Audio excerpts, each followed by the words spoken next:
الحمد لله الذي لم يزل عالما قديرا حيا قيوما سميعا بصيرا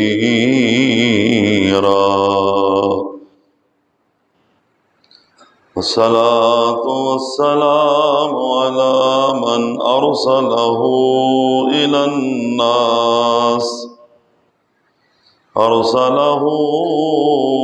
الناس كافة بشيرا ونذيرا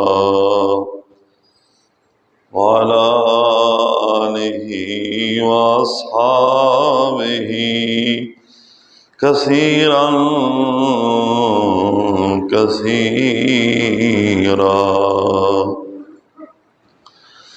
أما بعد فأعوذ بالله من الشيطان الرجيم بسم الله الرحمن الرحيم ومن الناس من يشري نفسه ابتغاء مرضات الله والله رؤوف بالعباد آمنت بالله صدق الله مولانا العظيم وصدق رسوله النبي الكريم الأمين ونحن على ذلك لمن الشاهدين والشاكرين والحمد لله رب العالمين قال الله تبارك وتعالى في القرآن المجيد إن الله وملائكته يصلون على النبي يا أيها الذين آمنوا صلوا عليه وسلموا تسليما صلاة والسلام عليك يا سيدي يا رسول الله وعلى آلك وأصحابك يا سيدي يا حبيب الله صلاة والسلام عليك يا سيدي يا رحمة للعالمين وعلى آلك وأصحابك يا سيدي يا خاتم النبيين صلاة والسلام عليك يا سيدي يا شفيع المذنبين وعلى آلك وأصحابك يا سيدي يا إمام المرسلين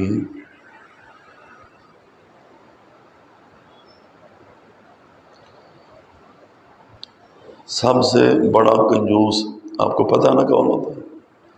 سب سے بڑا کنجوس وہ ہوتا ہے کہ حضور پاک کا نام آئے تو دور سینا پڑے. آپ کہیں گے ہم تو پڑھتے ہیں چاہے آہستہ آواز سے پڑھتے ہیں. جب آہستہ پڑھنا ہے تو آہستہ پڑھو، جب اونچی پڑھنا ہے تو اونچی پڑھو. جیسا دیس ویسا بھیس.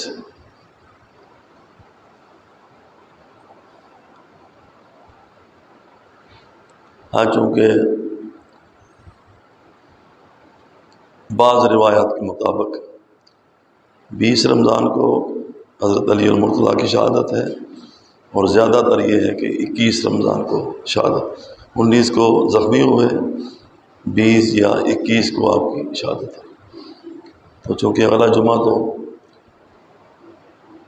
کافی آگے چلا جائے گا، اس جمعے میں انشاءاللہ نزول قرآن کے حوالے سے اور لیلۃ القدر کے حوالے سے بیان ہوگا. اس لیے آج چند باتیں مولا کائنات علی المرتضیٰ شیر خدا کرم اللہ تعالی وجہ الکریم کی شہادت کے حوالے سے بیان کی جائیں گی۔ چند اشعار محبت سے سماعت فرمائیں۔ اہل نظر کی آنکھ کا تارا علی علی، اہل وفا کے دل کا سہارا علی علی، رحمت نے لے لیا مجھے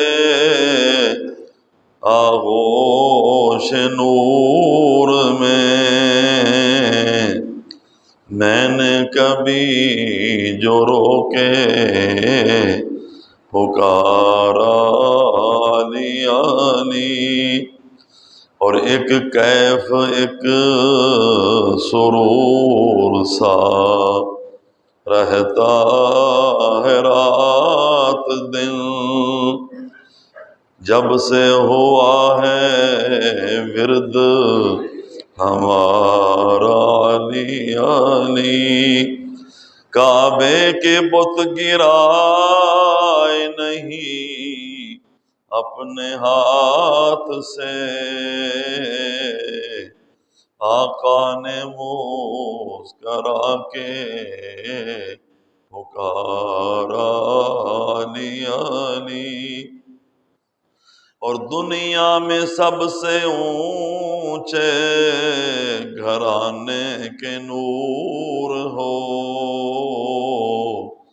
اس واسطے ہے ورد ہمارا، اس واسطے ہے نام تمہارا علی علی، اور اعظم یہ مغفرت کی سند ہے ہمارے پاس کہ ہم ہیں علی کے اور ہمارا علی علی۔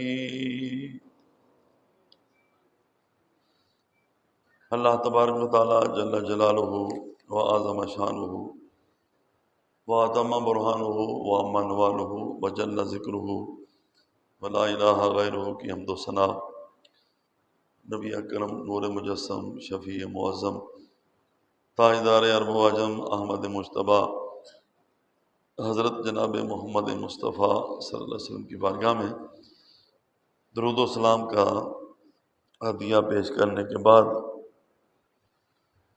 نہایت ہی واجب الاحترام معزز و محترم سامعین حضرات،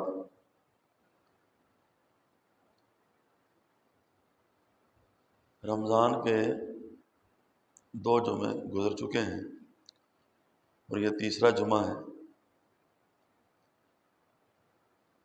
پہلے جمعے لخت جگر رسول سیدہ فاطمہ الزہرا رضی اللہ تعالی عنہ کے حوالے سے آپ کے سامنے کچھ بیان کیا گیا۔ دوسرے جمعے شہداء بدر کے بارے میں بیان ہوا، اور آج انشاءاللہ سیدنا علی المرتضیٰ شیر خدا رضی اللہ تعالیٰ عنہ کے بارے میں بیان ہوگا۔ آپ سوچتے ہوں گے کہ یہ شخصیات کے بارے میں بیان کرنا یہ کیا کوئی ضروری ہوتا ہے؟ یہ ضروری اس لیے ہوتا ہے کہ من لم یشکر الناس لم یشکر اللہ، حضور پاک نے فرمایا کہ جو بندوں کا شکر ادا نہیں کر سکتا وہ اللہ کا بھی شکر ادا نہیں کر سکتا۔ ان لوگوں کے ہمارے اوپر احسانات ہیں، انہوں نے تاریخ کا رخ موڑا ہے، تاریخ کے دھارے تبدیل کیے ہیں، اپنی جانوں کے نذرانے پیش کیے ہیں، دین اسلام کی خاطر اپنا تن من دھن قربان کیا ہے۔ اگر ان کا ذکر نہیں کریں گے تو یہ ناشکری ہے، احسان فراموشی بھی ہے، ناشکری بھی ہے۔ اور پھر یہ جو اب موجودہ دور کے اندر دیکھتے ہیں نا، ویلنٹائن ڈے ہے، اسی طرح یہ وہ ریس جو لگتی ہے، ریس کیا کہتے ہیں اس کو، لڑکیوں کی marathon race, mother day, teacher day, مزدور ڈے، یہ ڈے جو ہیں یہ فتح مکہ سے، یوم بدر سے، یوم علی سے، یوم ابو بکر صدیق سے، یہ ان سے بڑے ڈے ہیں۔ ہم مسلمان ہیں نا، تو ہمیں ایسے دن منتخب کرنے چاہیے کہ جو مشاہیر اسلام کے دن ہیں۔ یہی وجہ ہے کہ ہمارے نوجوانوں کو ویلنٹائن ڈے تو یاد ہوتا ہے، لیکن فتح مکہ ڈے یاد نہیں ہے، فتح بدر ڈے یاد نہیں ہے، یوم علی یاد نہیں ہے۔ اور کچھ ہمارے یہ مذہبی لوگ جو ہیں نا، تنگ نظر قسم کے، تنگ ذہن، میلاد منانا جائز نہیں ہے، شب برات کی کوئی حقیقت نہیں ہے، شب معراج کبھی صحابہ کرام نے نہیں منایا تھا، یہ نہیں کیا تھا، وہ نہیں کیا تھا فلاں، تو چلو یہ جو ہے یہ تو صحابہ نے منائے ہوں گے نا، ویلنٹائن ڈے صحابہ نے منایا تھا جی، یہاں کو نہیں بولے گا۔ وہ قائد اعظم نے نا، وہ ایک بڑی مشہور بات ہے کہ الیکشن ہوئے تو کسی نے کہا کہ آپ تو شیعہ ہیں، ہم آپ کو ووٹ نہیں دیں گے، تو اس نے کہا گاندھی سنی ہے، اس کو جا کے ووٹ دے دو، گاندھی کو ووٹ دے دو، وہ سنی۔ اب یہ لوگ خود ہی جو میلاد منانا یا یہ دنوں کو منانا نجائز اور بدعت کہتے تھے، اب خود مطالبے کرتے ہیں جی یکم محرم آئے تو یوم فاروق منایا جائے، عمر فاروق کا دن منایا جائے، 22 جمادی الاخری آئے تو ابو بکر صدیق کا دن منایا جائے۔ اب یہ خود مطالبے کر رہے ہیں، اور اپنے جو ان کے مشاہیر دنیا سے جاتے ہیں، ان کے سیمینار بھی کرتے ہیں، ان کی برسیاں بھی کرتے ہیں۔ اگر ہم نے پوری قوم نے اور پوری حکومت نے یہ دن منائے ہوتے نا، تو کسی فضول دنوں کی طرف جانے کی ضرورت ہی نہیں تھی۔ اس لیے ہمارے مسلمانوں کو، بالخصوص جو نوجوان ہیں، بالخصوص جو کالجوں میں یونیورسٹی میں پڑھتے ہیں نا، ان کو جہاں ٹیچر ڈے مناتے ہیں، جہاں مدر ڈے مناتے ہیں، جہاں دوسرے تیسرے ڈے مناتے ہیں، اب یوم مئی جو ہے، یکم مئی، وہ شکاگو کے مزدوروں کا، بلکہ ان کو شہید کہتے ہیں، شہیدوں کا دن منایا جاتا ہے۔ ان کا شہادت سے کیا تعلق ہے؟ وہ تو مسلمان ہی نہیں ہے۔ یہ شہادت جو ہے یہ صرف مسلمانوں کے لیے ہوتی ہے۔ چلو آپ مزدور دن منا لیا کریں، لیکن ان کو شہید کہنا اور ان کی فضیلتیں بیان کرنا، یہ جو اسلامی ذہن ہے نا، اس کے اندر یہ بات نہیں آتی۔ حضور پاک صلی اللہ علیہ وسلم نے تو، آپ کو پتہ ہے، کوئی دن نہیں منایا۔ فتح مکہ حضور نے خود کیا، یوم بدر جی فلاں دن فلاں دن۔ اب ان باتوں کو لے کر کہ حضور نے نہیں کیا، صحابہ کرام نے نہیں کیا، جو وہ کرتے رہے وہ تو کرنے کی ہمیں فرصت ہی نہیں ہے، وہ تو ساری عمر جہاد کرتے رہے ہیں۔ ہمارے لیے جہاد جو ہے وہ دہشت گردی بن گئی ہے، تو ہم ان کو ان کا سنت نہیں سمجھتے، ہم اپنے روشن ماضی کے یہ نشانات سمجھتے ہیں، اور ان نشانات کو مٹنے نہیں دینا چاہیے۔ ان میں آج بھی آپ کی فوج جو ہے، وہ جب دشمنوں پر حملہ کرتی ہے تو نعرہ حیدری یا علی کہہ کے تو ٹوٹ پڑتی ہے، اور ہر میدان میں اللہ تعالیٰ کامیابی عطا فرماتا ہے۔ اور کئی لوگ جو ہیں وہ اس کو بھی شرک کہہ دیتے ہیں۔ جذبہ پیدا کرنے کے لیے اللہ کے نیک بندے کا نام لیا جاتا ہے، اس میں شرک کی کون سی بات ہے؟ شرک تو کسی کو سجدہ کرنا، اور وہ بھی عبادت کی نیت سے ہوتا ہے۔ تو یہ تنگ نظری اور تنگ ظرفی جو ہے نا، یہ ہم میں ختم ہو تو پھر ایک روشنی اور ایک نور جو ہے وہ امت کے اندر پیدا ہو۔ میں آپ کے سامنے ہر دفعہ حضرت علی المرتضیٰ کے فضائل بیان کرتا ہوں، لیکن آج میں نے سوچا کہ ان کی شہادت کے بارے میں تھوڑا سا بیان کیا جائے۔ یہ میری اپنی کتاب ہے، یہ 12 جلدوں میں ہے، ہر مہینے کے اس میں خطبات ہیں، 5 خطبے ہر مہینے کے۔ اس میں بڑا تفصیل کے ساتھ لکھا ہوا ہے، کچھ باتیں بیان ہوں گی، مکمل تو شہادت بیان نہیں ہو سکتی ان کی۔ سیدنا علی المرتضیٰ شیر خدا رضی اللہ تعالیٰ عنہ سن 40 ہجری میں کوفے کی جامع مسجد میں فجر کی نماز کی سنتوں کو پہلی رکعت میں آپ کی شہادت ہوئی۔ فجر کی نماز کی سنتیں آپ ادا کر رہے تھے تو پہلی رکعت میں آپ شہید ہوئے، اور آپ کی شہادت کے بارے میں حضور پاک صلی اللہ علیہ وسلم نے بھی ارشاد فرمایا۔ چنانچہ حضرت علی المرتضیٰ نے ایک مرتبہ کوفے کی جامع مسجد میں دوران خطبہ جب کسی نے آپ سے قرآن پاک کی اس آیت کے حوالے سے پوچھا، سورہ الاحزاب کی آیت ہے، من المؤمنین رجال صدقوا ما عاهدوا اللہ علیہ فمنہم من قضى نحبہ ومنہم من ينتظر، آیت نمبر 23، کہ اہل ایمان میں سے بعض تو وہ ہیں کہ جو انہوں نے اللہ کے ساتھ وعدہ کیا وہ پورا کر دیا، اور بعض جو ہے وہ انتظار میں ہیں۔ حضرت علی نے فرمایا، اے اللہ ہمیں معاف فرما، یہ آیت میرے بارے میں اور میرے 2 چچا امیر حمزہ اور عبیدہ رضی اللہ تعالی عنہما، ان کے بارے میں نازل ہوئی ہے۔ عبیدہ بن حارث یہ تو بدر میں شہید ہو گئے، اور امیر حمزہ احد میں شہید ہوئے اور اپنا وعدہ پورا کر گئے۔ وَأَمَّا أَنَا، لیکن میں فَأَنْتَظِرُ، میں انتظار کر رہا ہوں، اشقا، اس سب سے بڑے بدبخت بندے کا، یخطب هذه من هذه واشار بيده الى لحيته وراسه، آپ نے اپنے داڑھی کی طرف اور سر کے بالوں کی طرف اشارہ کیا کہ وہ سب سے بڑا بدبخت جو ہے وہ میری داڑھی کو میرے خون سے رنگین کر دے گا اور میرے سر کو میرے خون سے رنگین کر دے گا۔ یہ اس حدیث کی طرف اشارہ ہے جو حضرت صہیب رضی اللہ تعالیٰ عنہ سے مروی ہے کہ ایک بار نبی پاک علیہ السلام نے حضرت علی المرتضیٰ سے پوچھا، اے علی بتا کہ سب سے بڑا بدبخت پہلے لوگوں میں سے کون ہے؟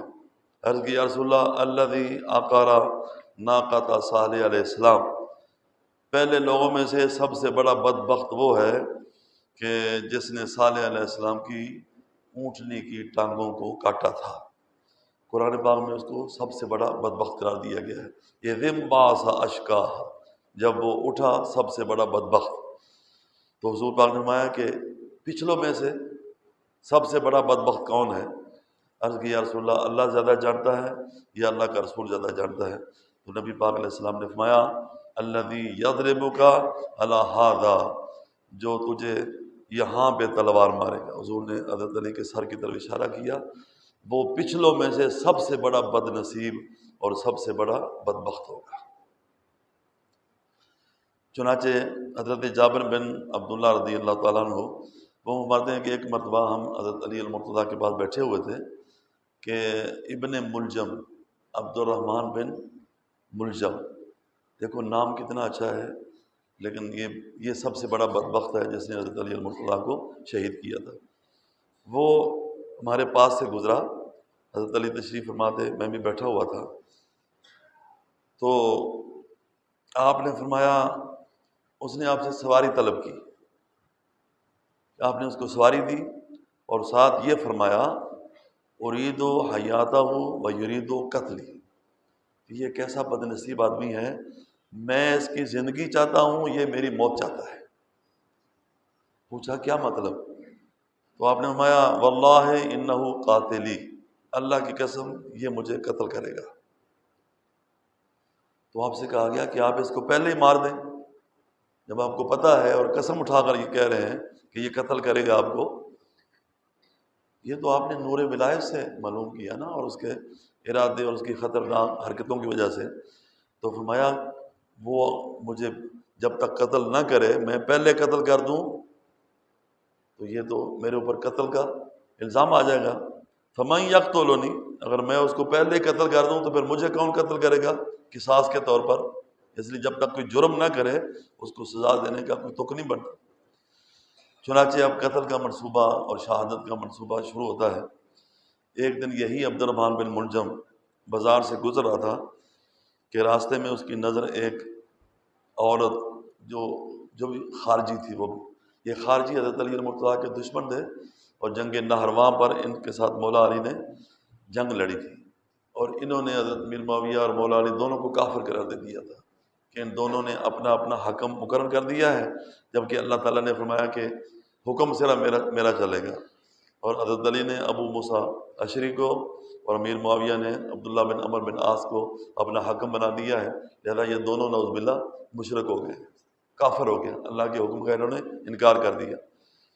حضرت عبداللہ بن عباس کو مولا علی نے بھیجا کہ ان کو سمجھاؤ جا کے۔ انہوں نے قرآن پاک کی آیات پڑھی کہ قرآن پاک میں اللہ تعالیٰ خود حکم مقرر کرنے کا حکم دیتا ہے، جب میاں بیوی میں چپکلش ہو جائے فَبَعَثُوا حَكَمًا مِّنْ أَهْلِهِ وَحَكَمًا مِّنْ أَهْلِهَا، اللہ مطلع ایک حکم ادھر سے ایک حکم ادھر سے مقرر کرو، وہ دونوں کے درمیان صلح کرا دیں۔ اسی طرح فَلَا وَرَبِّكَ لَا يُؤْمِنُونَ حَتَّى يُحَكِّمُوكَ فِي مَا شَجَرَ بَيْنَهُمْ، کہ تیرے رب کی قسم ہے کوئی اس وقت تک مومن بن ہی نہیں سکتا جب تک آپ کو اپنے امور کے اندر اپنا حکم نہ بنا لے۔ تو جب اللہ نے خود قرآن پاک میں حکم کا ذکر فرمایا ہے تو تم کیسے کہہ سکتے ہو؟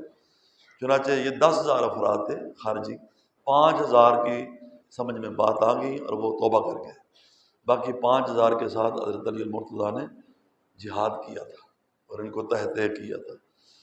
یہ دونوں جو ہے نا، عبد الرحمن بن ملجم اور یہ عورت جس کا نام کتام تھا، کتام، یہ انتہائی حسین و جمیل خوبصورت عورت تھی۔ اس خارجی نے اس کو دیکھا تو اس پر عاشق ہو گیا اور اس کے پیچھے مارا مارا پھرتا تھا۔ ایک دن موقع پا کر اس نے کہا کہ تو میرے ساتھ نکاح کر لے۔ تو اس نے کہا میرے ساتھ نکاح کرنا بڑا مشکل ہے، میری شرطیں بڑی کڑی ہیں۔ کہا کیا شرطیں ہیں؟ تو اس نے کہا پہلی شرط تو یہ ہے کہ میں 3,000 دینار حق مار لوں گی، اور دوسری شرط یہ ہے کہ علی کا سر لوں گی، علی کو قتل کر سکتے ہو تو میرے ساتھ نکاح کی بات کرو، ورنہ نکاح کی بات نہ کرو۔ اس نے کہا کہ وہ تو خلیفہ وقت ہے، امیر المومنین ہے، تو اتنی بڑی شرط تو نے کیوں لگا دی؟ تو اس نے کہا بس جو میں نے کہنا تھا میں نے کہہ دیا، اور اس بے ایمان کے اپنے دل کے اندر بھی یہی بات تھی، چنانچہ اس نے کہا کہ تو نے وہی بات کی ہے جو میرے دل کے اندر ہے، یہ دونوں شرطیں میں پوری کروں گا۔ اس نے کہا اگر علی کو قتل کرنے کی شرط پوری کر دے گا تو میں حق مار کے اندر کمی بھی کر دوں گی۔ چنانچہ جس مہینے یعنی رمضان کے مہینے میں حضرت علی نے شہید ہونا تھا نا، تو اس مہینے کے شروع سے ہی آپ کا دستور یہ رہا کہ ایک رات امام حسن کے گھر میں گزارتے، ایک رات امام حسین کے گھر میں گزارتے، اور ایک رات حضرت عبداللہ بن جعفر کے گھر میں گزارتے جو آپ کے بھتیجے تھے۔ افطاری اور سحری میں 3 لقمے لیتے تھے، اور جب پوچھا گیا کہ آپ اتنا کیوں کھاتے ہیں تو کہا اللہ کی ملاقات کا وقت قریب آ رہا ہے، میں چاہتا ہوں کہ جب اللہ سے ملوں تو میرا پیٹ بھرا ہوا نہ ہو۔ اور جب وہ دن قریب آیا تو پھر آپ نے بالکل کھانا پینا کم کر دیا، اور کہا گیا کہ آپ کچھ کھایا کریں، تو کہا لیلۃ اور لیلتان، ایک یا 2 راتوں کی بات ہے، اس کے بعد میں اپنی منزل تک پہنچ جاؤں گا۔ چنانچہ ایک رات آپ رات کو باہر نکلے، آسمان کی طرف دیکھا تو یہ جملے ارشاد فرمائے، واللہ یہ تو وعدہ کی رات ہے، یہ تو وعدہ پورا ہونے کی رات ہے۔ جب سحری کا وقت آیا تو اپنے اپنے بیٹوں کو اٹھایا اور کہا کہ آج مجھے آپ کے نانا جان کی زیارت ہوئی ہے خواب کے اندر، اور نبی پاک علیہ السلام فرما رہے ہیں کہ اے علی، اس امت نے تجھے بہت ستایا ہے، اس کے لیے کوئی دعا کر اپنے رب سے، اللہ تیری دعا کو قبول کرے گا۔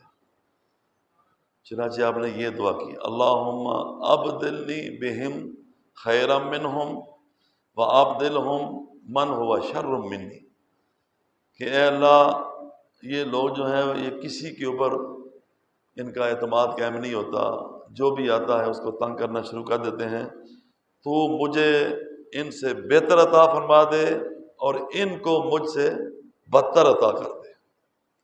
یہ اگر اچھوں کو نہیں تسلیم کر دے تو ان کے اوپر برے لوگ جو ہیں وہ مسلط کر دیں۔ چنانچہ فجر کی اذان کا وقت ہوا تو آپ کا معمول یہ تھا کہ جب آپ نماز پڑھنے جاتے تھے نا تو لوگوں کو نماز کے لیے اٹھاتے جاتے تھے کہ اٹھو نماز کا وقت ہو گیا، اٹھو نماز کا وقت ہو گیا۔ ہم مسجد میں پہنچے تو یہ عبد الرحمن بن ملجم جو ہے یہ دروازے کے پیچھے چھپا ہوا تھا۔ آپ اس کے آگے سے گزر کر دوسرے کونے میں گئے، سنتیں آپ نے شروع کی تو بس یہ بندہ جو ہے یہ حملہ آور ہو گیا۔ بڑی کاری اسی کتام عورت نے اس کو زہر میں بجھی ہوئی تلوار جو ہے وہ دی تھی کہ اس کے ساتھ علی کو قتل کر، کیونکہ اس نے میرے رشتہ داروں کو نہروان کی جنگ کے اندر قتل کیا ہے، میں اس سے بدلہ لینا چاہتی ہوں۔ یہاں پر حملہ ہوا، شور مچ گیا، آہ و بکا شروع ہو گئی، ابھی نماز کھڑی نہیں ہوئی تھی۔ چنانچہ آپ کو گھر لایا گیا اور آپ نے فرمایا کہ اے حسن جا لوگوں کو جا کے نماز پڑھا، مجھے یہاں اکیلے چھوڑ دو۔ چنانچہ امام حسن گئے، جا کے لوگوں کو نماز پڑھائی، واپس آئے تو بالکل شہادت کا وقت قریب آ چکا تھا۔ تو آپ نے فرمایا اپنی بیٹیوں کو فرمایا اے ام کلثوم، اے زینب، نہ رو، مجھے اس سے تکلیف ہوتی ہے، بس میرا آخری سلام جو ہے وہ سب کو پہنچا دینا۔ اور پھر آپ نے یہ الفاظ کہے ھذا الملائکہ والنبیون وھذا محمد رسول اللہ، یہ دیکھو فرشتے آ رہے ہیں، یہ دیکھو اللہ کے نبی آ رہے ہیں، یہ دیکھو محمد رسول اللہ آ رہے ہیں۔ فیقول یا علی، اور حضور فرما رہے ہیں اے علی ابشر فما تصیر الیہ خیر مما انت فیہ، خوش ہو جا، اللہ نے جو تجھے دنیا میں عطا کیا تھا اس سے کہیں بڑھ کر بہترین نعمتیں اللہ پاک نے جنت میں آپ کے لیے تیار کر رکھی۔ چنانچہ سب لوگ خاموش ہو گئے۔ اس کے بعد حضرت علی المرتضیٰ خود بھی خاموش ہو گئے اور پھر کلمہ پڑھا اور اپنی جان آفرین کے سپرد کر دی۔ اور آپ نے یہ وصیت فرمائی تھی اے حسن حسین اور اے عبداللہ بن جعفر، تم نے مجھے غسل دینا ہے، اے حسن تم نے میری نماز جنازہ ادا کرنی ہے، اور موجودہ نجف جو ہے غزنین اس جگہ کا نام تھا اس دور کے اندر، وہاں تم نے، یہ کوفہ سے 7 میل دور ہے، یہاں تم نے مجھے دفن کرنا ہے، اور ایک پتھر ہوگا جس میں روشنی نکل رہی ہوگی، اس پتھر کو اٹھانا اور نیچے مجھے دفن کر دینا، وہی میری قبر کی جگہ ہوگی۔ چنانچہ ایسے کیا گیا۔ وہ دین کی سلطنت کا اولو العزم تاجدار، وہ مظہر جلال ہے دل دل کا شاہ سوار، وہ بوریا نشیں شاہ کہکشاں سوار، وہ بندہ خدا وہ خدائی کا افتخار، جس کے قلم کی نوک بلاغت کی راہ تھی، جس کے علم کی چھاؤں امامت پناہ تھی۔ ایک بوڑھا بندہ کوفے کے باہر، لوگوں نے دیکھا کہ وہ چیخے مار مار کے رو رہا ہے اور کسی کے چپ کرانے پر چپ نہیں ہو رہا۔ جا کر لوگوں نے امام حسن حسین کو بتایا کہ ایک بندہ کوفہ کے باہر رو رہا ہے اور ایسے لگتا ہے کہ یہ روتا روتا جان دے دے گا، آپ دونوں جائیں گے تو اس کو چپ کرائیں گے تو اس کو تسلی ہو جائے گی، پتہ نہیں کیوں رو رہا ہے۔ چنانچہ آپ دونوں گئے تو اس نے امام حسن کے پاؤں کو چوما، بوسہ دیا اور کہا کہ مجھے میرے محبوب کی خوشبو آ رہی ہے۔ تو انہوں نے پوچھا کیا مطلب؟ تو اس نے کہا کہ ایک بزرگ میرے پاس روزانہ آتے تھے اور مجھے آ کر میرے پاس بیٹھتے تھے اور کہتے تھے جیسے تم مسکین ہے اسی طرح میں بھی مسکین ہوں، اور میں مسکینوں کا ہم نشیں ہوں، میں بھی درویش ہوں تو بھی درویش ہے، میں بھی غریب ہوں تو بھی غریب ہے۔ آج 4 دن ہو گئے ہیں وہ نہیں آیا، اور تم جب آئے ہو نا تو تم سے مجھے اس کی خوشبو آئی ہے۔ تو انہوں نے کہا ہاں وہ ہمارے والد گرامی تھے، علی المرتضیٰ تھے، ان کو شہید کر دیا گیا ہے۔ تو اس نے کہا مجھے لے چلو، ان کی قبر کے پاس لے چلو۔ چنانچہ قبر کے پاس لے کر گئے اور وہ آہ و بکا کرتا کرتا وہ بھی جان دے گیا اور اس کو بھی حضرت علی کے ساتھ دفن کر دیا گیا۔ آپ کی تدفین سے جب فارغ ہوئے تو جو آپ کا قاتل تھا عبد الرحمن بن ملجم، آپ نے خود نہیں فرمایا تھا لوگوں کو، بلکہ آپ نے تو بعض روایتوں میں یہ بھی ہے کہ جب آپ زخمی ہوئے، شدید زخمی ہوئے، تو آپ کو پانی پلانے لگے، شربت تھا، تو آپ نے فرمایا کہ پہلے اس لائن کو پلاؤ جو میری شہادت پہ اس کو خوشی نصیب ہوتی ہوگی یا مجھے قتل کر کے وہ خوش ہوتا ہوگا، اس کو پہلے شربت پلاؤ۔ اپنے قاتل کی طرف شربت بھیجا۔ وہ کہتے ہیں نا کہ وقت وبا علی نے قاتل کو بھیجا شربت، ایسا قسیم کوثر پھر نہ کبھی بھی ہوگا۔ چنانچہ لوگوں نے اس کی لاش کے ٹکڑے کر کے اس کو جلا دیا اور اسی دنیا کے اندر اس کو باصرِ جہنم کر دیا۔ حضرت علی مرتضیٰ کی وصیت کے مطابق ان کو دفن کیا گیا۔ مقام علی جہاں آپ شہید ہوئے تھے کوفے کے جامع مسجد میں، وہ مقام ہم نے اس کی زیارت کی ہے۔ آپ نے وقفے سے 9 نکاح فرمائے تھے۔ سب سے پہلے حضرت فاطمہ الزہرا رضی اللہ تعالیٰ عنہ، ان کی حیات میں آپ نے کسی دوسری عورت سے نکاح نہیں کیا تھا۔ جب ان کا وصال ہو گیا تو پھر آپ نے یک کے بعد دیگرے 9 نکاح فرمائے تھے۔ 18 آپ کی بیٹیاں تھیں اور 18 ہی آپ کے بیٹے تھے۔ ایک واقعہ چونکہ رمضان کا مہینہ ہے نا، تو ان کے حوالے سے آپ کے سامنے پیش کروں۔ آپ نے یہ کس کی آواز آ رہی ہے؟ ادھر آ جاؤ، ممبر پہ تسی بیٹھ جاؤ۔ آپ نے افطاری کا سرکاری طور پر اعلان کیا کہ آج حکومت کی طرف سے جامع مسجد کوفہ کے اندر افطاری کرائی جائے گی۔ اور آپ کو پتہ ہے کہ حکومت کی طرف سے اعلان ہو تو پھر لوگ کتنے جوک در جوک آئیں گے۔ یہاں اگر اعلان ہو جائے کسی بڑے بندے نے افطاری کرانی ہے تو یہاں لوگ نہیں قابو آتے۔ چنانچہ غریب بھی آ گئے، امیر بھی آ گئے، شہر سے بھی آ گئے، دیہات سے بھی آ گئے، مسجد کوفہ کی بھر گئے۔ افطاری کا وقت ہوا، طرح طرح کے کھانے تیار کیے ہوئے ہیں، طرح طرح کے مشروبات تیار کیے ہوئے ہیں۔ افطاری کے وقت لوگ کھا رہے ہیں، پی رہے ہیں۔ ایک بوڑھا بندہ مسجد کے دروازے کے پاس بیٹھا ہوا تھا اور اس کے آگے مٹی کے پیالے میں پانی تھا اور جو کے روٹی کا ایک ٹکڑا اس کے ہاتھ میں تھا۔ کوئی بندہ دیکھ رہا تھا، وہ دوڑ کے آیا تو اس نے کہا بابا جی یہ آپ نے کیا سلسلہ شروع کیا ہوا ہے؟ ادھر حضرت علی نے افطاری کا اتنا وسیع انتظام کیا ہوا ہے اور آپ ہیں کہ سادہ پانی کا پیالہ سامنے رکھا ہوا ہے اور جو کی روٹی کا ٹکڑا آپ چباتے ہیں تو آپ سے چبتا نہیں ہے، اب پیشانی پہ پسینہ آ جاتا ہے۔ حضرت امام حسن دوڑ کے آئے اور آپ نے فرمایا کہ اس بابے کو کچھ نہ کہے، یہ تو علی المرتضیٰ ہے، انہوں نے تو افطاری کا انتظام کیا ہے۔ وہ بندہ ہکا پکا رہ گیا۔ آپ نے فرمایا کیوں حیران ہوتے ہو؟ تو اس نے کہا میں یہ دیکھ رہا ہوں کہ آپ سے یہ ٹکڑا جو کی روٹی کا چبایا نہیں جاتا اور آپ کو پسینہ آ رہا ہے۔ ادھر خیبر کا قلعہ جو ہے وہ آپ نے ایک ضرب سے فتح کر دیا تھا اور دروازہ کتنے من وزنی تھا، اس کو آپ نے اٹھا کر ایسے اچھال دیا جیسے گیند کو اچھالا جاتا ہے۔ میں آپ کی وہ طاقت دیکھوں یا یہ طاقت دیکھوں؟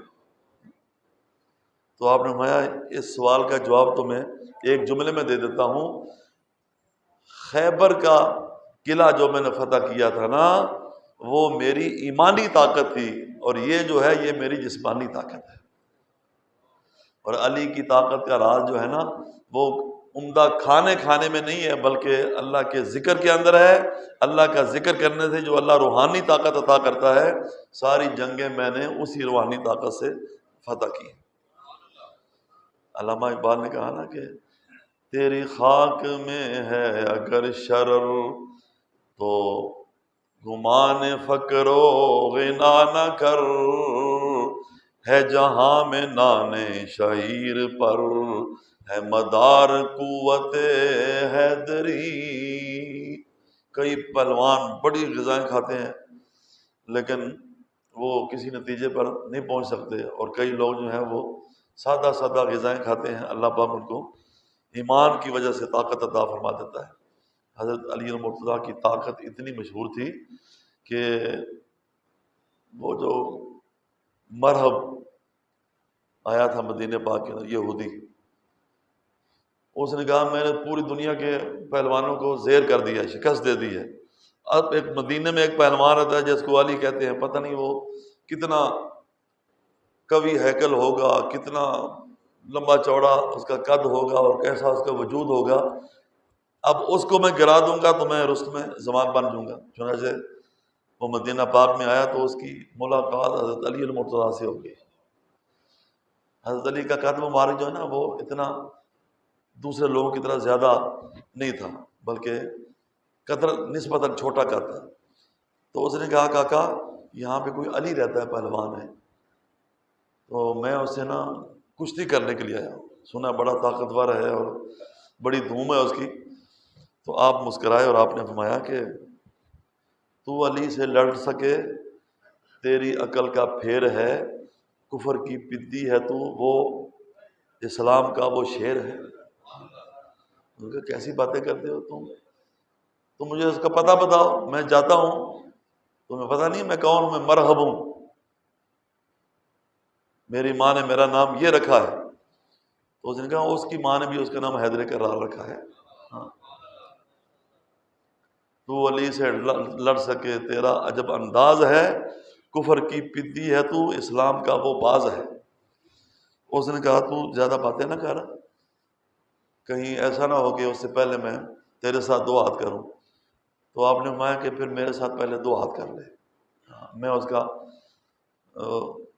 اس کے پائے کا تو نہیں ہوں لیکن اس کا غلام ضرور ہوں، تو پہلے ایسا کر، اگر مجھے تو نے گرا دیا نا تو پھر سمجھنا تو علی کو بھی گرا دے گا۔ اس نے کہا تو کیا چیز ہے؟ اس نے ہاتھ ڈالا، حضرت علی المرتضیٰ نے ایسا پلسیٹا دیا کہ وہ زمین پر آ گیا۔ ہیں یہ کیا ہو گیا؟ کہا نہیں مجھے چکر آ گیا تھا۔ دوبارہ پھر ایسا کیا، تیسری بار پھر ایسا کیا، تو اس نے کہا، ابھی جلن نہیں کہتا، اس نے کہا کہ یہ شکست فاش میری آج پہلی بار ہے، دل تو کہتا ہے کہ تو ہی حیدر کرار ہے۔ عمر بن عبد ود، یہ بھی بہت لوگ کہتے ہیں کہ 1000 انسانوں کی طاقت ہی اس کے اندر، 1000۔ وہ جب خندق میں آپ کے سامنے آیا تھا تو اس نے 2-3 دفعہ للکارا، نبی پاک نے حضرت علی کو حکم دیا جا تو علی، وہ سارا لوہے میں جکڑا ہوا تھا، اور اس نے کہا کہ میں اتنی غذا کھاتا ہوں، میں یہ کرتا ہوں وہ کرتا ہوں۔ آپ نے فرمایا میں جو کی روٹی کھاتا ہوں، مسجد نبوی کی صفوں پہ لیٹتا ہوں، اور میرے نبی میرے جسم سے کرتا غبار صاف کرتے ہیں اور کہتے ہیں کم یا ابا تراب، لیکن تو میرے مقابلے میں اگر دن کو تارے نہ دکھا دوں تو مجھے حیدر کرار نہ کہہ۔ اس نے وار کیا، آپ نے اس کا وار رو کے ایسی تلوار چلائی کہ جسم کے 2 ٹکڑے ہو گئے، اور نبی پاک نے تب یہ جملہ فرمایا تھا ضرب العلی افضل من عبادت الثقلین، کہ علی کی یہ ضرب دونوں جہانوں کی عبادت سے افضل ہے۔ لیکن دیکھو نا کہ جب وقت آ جاتا ہے تو ایک کمینہ آدمی اٹھ کے حضرت علی المرتضیٰ کو شہید کر دیتا ہے، اور یہ اسلام کا روشن چراغ جو ہے وہ بجھا دیتا ہے۔ یہ چند باتیں آج کے خطبہ جمعہ کے حوالے سے آپ کے سامنے پیش کی ہیں۔